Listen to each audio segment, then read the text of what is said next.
181 Kopassus adalah satuan elit Kopassus yang dibentuk oleh dua jenderal yang kini menjadi Menteri Presiden Joko Widodo, yakni Luhut Panjaitan dan Prabowo Subianto pada tahun 1981. Peran dan fungsi satuan ini adalah sebagai satuan anti-teror Kopassus dan tugas lainnya. Z81 adalah satuan di Kopassus yang setingkat dengan grup dan merupakan salah satu prajurit terbaik dari seluruh prajurit TNI dan bermarkas di Cijantung, Jakarta Timur. Pasukan tersebut dibentuk pada 30 Juni 1981.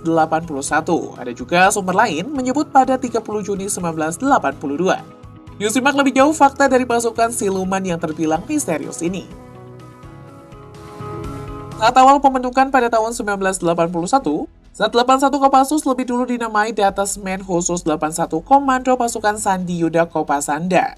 Satuan ini juga pernah dinamai Den 81 yang kemudian dimekarkan menjadi Grup 5 Anti-Teror pada periode 1995-2001. Setelah itu terjadi perubahan organisasi dari Grup 5 Anti-Teror dan menjadi Z81 Gultor, atau umum disebut Z81 saja. Beberapa tahun belakangan, istilah Gultor dihilangkan dari satuan ini, bukan tanpa sebab, melainkan karena kualifikasi yang dimiliki lebih dari sekedar penanggulangan teror. Menteri Pertahanan Prabowo Subianto menceritakan bagaimana pembentukan Z81 Kopassus. Sebagaimana diceritakannya dalam bukunya yang berjudul Kepemimpinan Militer, catatan dari pengalaman Letnan Jenderal TNI Purn Prabowo Subianto. Dalam buku tersebut, Prabowo menceritakan awal mula pertemuannya dengan Jenderal TNI Purn Luhut Binsar Panjaitan. Hal itu keduanya baru saja kembali dari operasi Nanggala 5 di Timur Timur. Singkat cerita, Luhut kemudian diangkat menjadi Kepala Seksi 2 Operasi dan Prabowo sebagai wakilnya. Keduanya ketika itu langsung dikirim untuk bersekolah di Special Forces ke Amerika Serikat AS.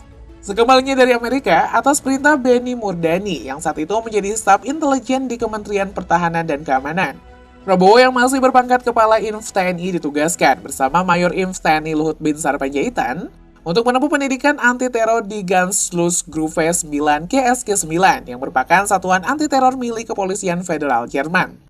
Setelah sekolah itu, kami diperintahkan membentuk pasukan anti-teror yang kemudian diberi nama Detasmen 81 karena dibentuk pada 1981, ujar Prabowo. Prabowo kemudian terpilih menjadi Wakil Komandan Detasmen 81 Penanggulangan Teror atau Satgultor 81 Kopassus. Sementara Luhut berposisi sebagai komandannya. Tak lama kemudian, Detasmen 81 berhasil menjalankan misi perdananya dalam operasi pembebasan sandera pesawat Garuda Indonesia DC-9 Voilite di Bandara Don Meong, Bangkok, Thailand. Pesawat ini dibajak oleh kelompok yang menyebut sebagai Komando Jihad pada 28 Maret 1981. Operasi pembebasan sandera yang sukses itu disebut Prabowo saat itu, menggaung dan paling terkenal di dunia saat itu.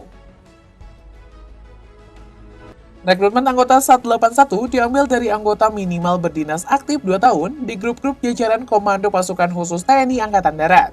Sementara berdinas di markas, prajurit tadi akan ditingkatkan kemampuannya untuk melihat kemungkinan promosi penugasan ke Satuan Sandi Yuda atau Satuan Anti-Teror. Untuk anti-teror secara khusus pendidikan dilakukan di Satuan Latihan Sekolah Pertempuran Khusus Batu Jajar. Secara keseluruhan bisa dipastikan bahwa Z81 terbilang di dalam setiap operasi rahasia militer yang dilakukan ABRI dan kemudian dilanjutkan oleh TNI. Namun seperti sifat umumnya, rekrutan dan latihan juga cenderung tertutup dan rahasia, bahkan tak boleh diketahui oleh pihak keluarga.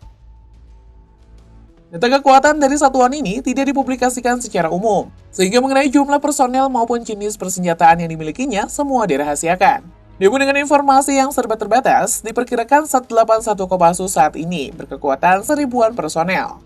Secara umum pasukan ini sering terlibat dalam setiap operasi rahasia militer. Bahkan saking rahasianya, anggota keluarga dari prajurit Kopassus yang tergabung dalam Z81 sudah biasa ditinggal pergi, tanpa diberitahu jenis tugas dan lokasi penugasan yang dilakukan.